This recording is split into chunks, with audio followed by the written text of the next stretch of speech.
ఉన్న బంగారాన్ని విడిపించి ఆ రోజు ఆన్లైన్ రేటుకే మేము కొంటాం. Sharma gold company. నమస్కారం, సుమన్ టీవీకి స్వాగతం. ఈ జూలై మాసంలో నవగ్రహాల స్థితిగతులు ఏ రకంగా ఉన్నాయి, ద్వాదశ రాశుల వారికి ఎటువంటి ఫలితాలని అందిస్తున్నాయి, మరి ఎటువంటి పరిహారాన్ని పాటించుకోవాలి, ఈ విషయాన్ని తెలియజేసేందుకు మనతో పాటు ఉన్నారు ప్రముఖ ఆస్ట్రాలజిస్ట్, వేదిక వాస్తు నిపుణులు, శ్రీ విద్యా ఉపాసకురాలు శ్రీమతి జయప్రద గారు. అమ్మ నమస్కారం. నమస్తే అమ్మ, శ్రీమాత్రి నమః. అమ్మ, ఈ జూలై మాసంలో ద్వాదశ రాశుల వారికి ఏ రకంగా ఉండబోతుందో తెలియజేసే ముందు నవగ్రహాల స్థితిగతులు ఈ జూలై మాసంలో ఏ రకంగా ఉన్నాయో చెప్తారా? గోచార ఫలితాలు అనేది ఎప్పుడు కొన్ని ఏంటంటే మనకి వచ్చే శాతంలో 20% పనిచేస్తాయి. 100కి 100% పనిచేసి మన జన్మ జాతకం. సో గోచార ఫలితాలు ఎప్పుడు తీసుకోవాలంటే జన్మజాతకం పూర్తిగా లేని వాళ్ళు గోచార ఫలితాలు తీసుకోవాలి. జన్మజాతకం ఉన్నవాళ్ళు గోచార ఫలితాలను ఎలా తీసుకోవాలి అంటే వాళ్ళకి ఇప్పుడు దశలు నడుస్తుంటే ఆ దశలో గోచారంలో నడిచే గ్రహాల వల్ల వచ్చే ఇబ్బందులు ఏమైనా ఉన్నాయా, ఈ దశకి ఆ దశకి రిలేట్ అవుతుందా, అయితే ఒకవేళ వచ్చే ఇబ్బందులు ఇవి ఇంపార్టెంట్ అనమాట. గురుదశ నడుస్తూ ఉంది. సో గురువు ఎక్కువ ఉన్నారు, మనకి వృషభంలో ఉన్నారు. గోచారంలో వృషభంలో గురువు ఉన్నారు. వృషభంలో గురువు వాళ్ళ జాతకంలో ఎక్కడ ఆ స్థానం అది వాళ్ళకి ఏమైంది, సో వాళ్ళ జాతకంలో గురువు యోగిస్తున్నాడా, ఇబ్బంది పెడుతున్నాడా అనేది చెక్ చేసుకుంటే వృషభ రాశి వాళ్ళకి అందరికీ కూడా ఏంటంటే డబ్బులు టైట్ అవుతాయి, ఇబ్బంది పడుతూ ఉంటారు. సో డబ్బులు ఎంత వచ్చినా కొంతమంది నిలబడవు, కొంతమంది రావడం టైట్గా ఉంటాయి. సో ఇది జరుగుతున్న ప్రస్తుతం ఉన్న గోచార ఫలితాల్లో గురువు అక్కడ ఉండడం వల్ల, వృషభంలో ఉండడం వల్ల. సో వృషభం రాశి వాళ్ళకి ఉంటుంది, అలాగే మళ్ళీ అక్కడి నుంచి తులారాశిలో చూసిన వాళ్ళకు కూడా ఈ ఇబ్బంది ఖచ్చితంగా ఉంటుంది. వృషభ రాశికి ప్లస్ తులారాశికి అధిపతి శుక్రుడు, ఆయన శుభ ఫలితాలు ఇచ్చే ప్లేస్ గురువు ఉండడం వల్ల గురువుకు శుభగ్రహమే, శుక్రుడు కూడా శుభగ్రహమే. శుభగ్రహాలు అయినప్పుడు కూడా ఈయన దైత్యులకి గురువు, ఈయన దేవతలకి గురువు. సో రెండు కొన యాంటీ కాంబినేషన్ అంటాం. 3వ నెంబర్ కింద గురువుని సూచిస్తే 6వ నెంబర్ కింద శుక్రుడిని సూచిస్తాం.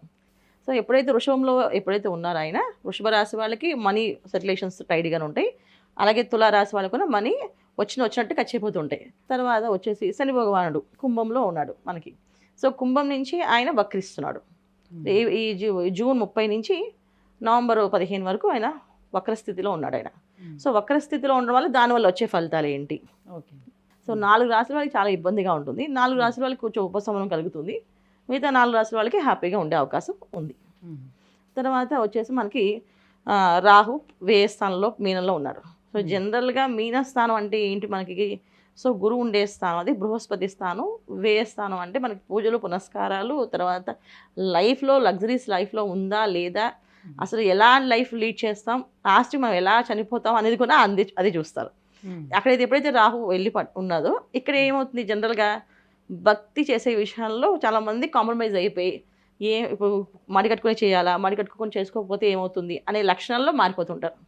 ఓకే, ప్రదక్షిణాలు చేయాలి, మనసు ఉండాలి, మనసులో మా భగవంతుడు ఉండాలి, అలా ప్రార్థన చేయాలి, అంతేగాని మడి కట్టుకుని చేయాలని రూల్ ఏంటి అనే తత్వంలోకి వెళ్ళే అవకాశం ఉంది. ఇది గోచారంలో రాహు మీనంలో ఉండడం వల్ల. రాహు అలా మొత్తం ఇప్పుడు ఎప్పుడైతే గోచారంలో ఆయన 12th హౌస్లో ఉన్నాడో అన్ని రాశుల్లో కొంచెం ఈ ప్రభావం పడుతుంది. సో వాళ్ళ జన్మ జాతకంలో మీనరాశి మీన లగ్నం అయితే ఇంకొంచెం బద్ధకాన్ని ఇవ్వడము, ఒకవేళ చేసే వాళ్ళకి అనారోగ్య సమస్య రావడం, నాకు బద్ధకం లేదు నేను చాలా స్ట్రిక్ట్గా పొద్దున్నే లేచి చేస్తాను అన్న వాళ్ళకి అనారోగ్య సమస్య రావడం లేదు. ఇది కాకుండా ఇంకా రకమైన వ్యవహారాల్లో ఇబ్బందులు పడడం, ఉద్యోగాల్లో కానీ డబ్బు విషయంలో కానీ ఇది జరిగే అవకాశం రాహు. సో గోచరంలో మీనంలో రాహు ఉండడం వల్ల. తర్వాత వచ్చేసి కేతు వచ్చేసి మీ కన్యలో ఉన్నాడు. అది జనరల్గా ఏంటంటే 6వ స్థానం కన్య. సో కన్యా రాశికి కేతు అనేది పవర్ఫుల్గా అంటే నెగిటివ్ రిజల్టే, పాజిటివ్ రిజల్ట్ అయితే ఇవ్వడు. సో ఎప్పుడైతే కేతు కన్యా రాశిలో పడ్డాడో ఆరోగ్య సమస్యలు ఎప్పుడైనా అంతే. కేతు ఎక్కడ ఏ స్థానంలో ఉన్నా అక్కడ మనకి భయాన్ని గురి చేస్తాడు, అంటే ఏమొస్తుందో మనం చెప్పకుండా చేస్తాడు ఆయన. అందులో 6వ స్థానం అంటే రోగస్థానం మనకి. తర్వాత వచ్చేసి మనకి ఇంకా రవి ప్లస్ బుధుడు శుక్రుడు ప్రతి నెల మారుతూ ఉంటారు. సో వీళ్ళు గమనాలు అనేది ఏంటంటే రవి మారడం వల్ల ఆరోగ్యం ఎలా ఉంటుంది, సో కోర్టు విషయాల్లో కానీ మన ఉద్యోగ విషయాల్లో కానీ వ్యాపారం విషయాల్లో కానీ లావాదేవీలు ఎలా ఉంటాయని చూసుకోవచ్చు. శుక్రుడు మారడం వల్ల వివాహాలు ఆలస్యమైన వాళ్ళకి వివాహాలు కుదిరే అవకాశము, తర్వాత భార్యాభర్తల మధ్య సమస్యలు ఉంటే ఆ సమస్యలు తీరే అవకాశము శుక్రుడు మారడం వల్ల. సో బుధుడు మారడం వల్ల ఏంటంటే కొంచెం సౌమ్యంగా చెప్పడము, ఎదుటి వాళ్ళ విషయాలు వినడము, లేకపోతే వినకపోవడము, ఇలాంటి జరిగే అవకాశాలు చిన్న చిన్న మార్పులు. సో మాస ఫలితాల్లో ఎక్కువ మనకు మారేది ఏంటంటే రవి బుధుడు శుక్రుడు.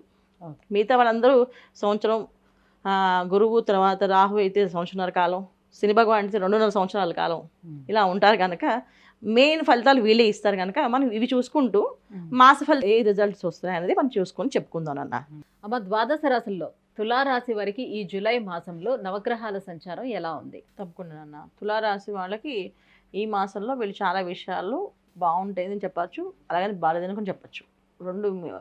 రెండు స్థానాల్లో ఇబ్బందులు పడే అవకాశం ఉందండి. ఒక 15 రోజులు బాగుంటే 15 రోజులు బాగుండదు ఖచ్చితంగా.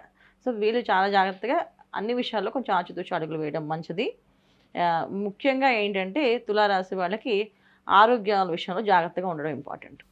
ఎందుకంటే వీళ్ళకి తుల కన్య అనేది వ్యయ స్థానం వచ్చింది, దాంట్లో కేతు ఉన్నాడు అక్కడ. సో తర్వాత వీళ్ళకి 6వ స్థానంలో రాహు వచ్చాడు. జనరల్గా 6వ స్థానం రోగస్థానం అయినప్పటికీ కొన్న తులకి మీనంలో తులారాశికి పెద్ద శుక్రుడి ఉచ్చస్థానం కనుక ఇబ్బంది పడక్కలేదు అనుకున్నప్పటికీ కూడా జన్మజాతకంలో ఎక్కడున్నారు వాళ్ళు, దాన్ని బట్టి ఈ గోచారంలో వచ్చే ఫలితాలని చూసుకోవాల్సిన విషయంలో ఆరోగ్యం చాలా జాగ్రత్తగా చూసుకునే అవసరం అయితే ఉంది. ముఖ్యంగా ఆడవాళ్ళకి ఆరోగ్య సమస్యలు, హార్మోన్స్ ఇన్బ్యాలెన్స్ అవ్వడం కానీ, పీసీడీ ప్రాబ్లమ్స్ కానీ, పీసీఓ ప్రాబ్లమ్స్ కానీ ఇలాంటివి వచ్చే అవకాశం ఎక్కువగా తులారాశి వాళ్ళకి ఎక్కువగా ఉంది. సో ఏ పనులైనా చేసే ముందు కొంచెం ఆలోచించడం చేయడం. కొంతమంది స్పీడ్గా నడిచే వాళ్ళు కొంచెం స్లోగా నడవడం, అనుకోకుండా దెబ్బలు తగలడం కానీ, ఆ దెబ్బల వల్ల ఇబ్బంది పడడం కానీ ఇలాంటివి ఎక్కువగా ఈ నెలంతా జాగ్రత్తగా ఉండాల్సిన విషయం. అది ఆరోగ్య విషయం చాలా జాగ్రత్తగా ఉండాలి. బయటికి వెళ్ళి వచ్చే విషయంలో, వాహనం నడిపే విషయాల్లో వాటిలో కూడా చాలా జాగ్రత్తగా వెళ్ళడం, జాగ్రత్తగా రావడం. వాహనాలు ఎవరైతే నడుపుతారో వాళ్ళు చాలా కొంచెం జాగ్రత్తగా ఉండడం అనేది ఇంపార్టెంట్. తర్వాత ఈ తులారాశి వాళ్ళకి అష్టమంలో గురువు వచ్చాడు. సో మనకి మామూలుగా గోచరంలో వృషభంలో గురువు అంటే వీళ్ళకి అష్టమ స్థానం అయింది. తుల ప్లస్ వృషభం రెండు కూడా స్వస్థానం అయినప్పటికీ కూడా అష్టమ స్థానం గురువు అనేది ఎప్పుడు ఏంటంటే ఏదో ఒక తెలియకుండా ఒక అప్పు చేస్తే ఈ నెల అప్పులు ఏమి చేయకండి, ఆ అప్పు మళ్ళీ జన్మలో తీరదు. ఈ నెల లోన్స్ తీసుకోవడం కానీ, అప్పుల జోలికి వెళ్ళడం కానీ, ఒకవేళ అప్పుల కోసం అప్పు ఎవరిని చేసుకుంటే వాళ్ళకి మీరు షూటీ పడ్డం కానీ చేయకండి. అలా చేయడం వల్ల ఖచ్చితంగా మీరు ఇబ్బంది పడే అవకాశం ఎక్కువగా ఉంది. అందుకని అష్టమ గురువు, తర్వాత షష్టమ రాహువు, 12th హౌస్ కేతు, ఈ 3 గ్రహాలు మెయిన్ ఇంపార్టెంట్ రోల్ తులారాశి వాళ్ళకి. అందుకని శని భగవాన్ పంచమ స్థానాధిపతి అయినప్పటికీ కూడా ఆయన వక్రించి ఉన్నాడు. ఆయన వక్రించి నవంబర్ దాకా ఆయన మనకి కరెక్ట్ స్వస్థానంలోకి ఆయన కరెక్ట్గా రాలేడు.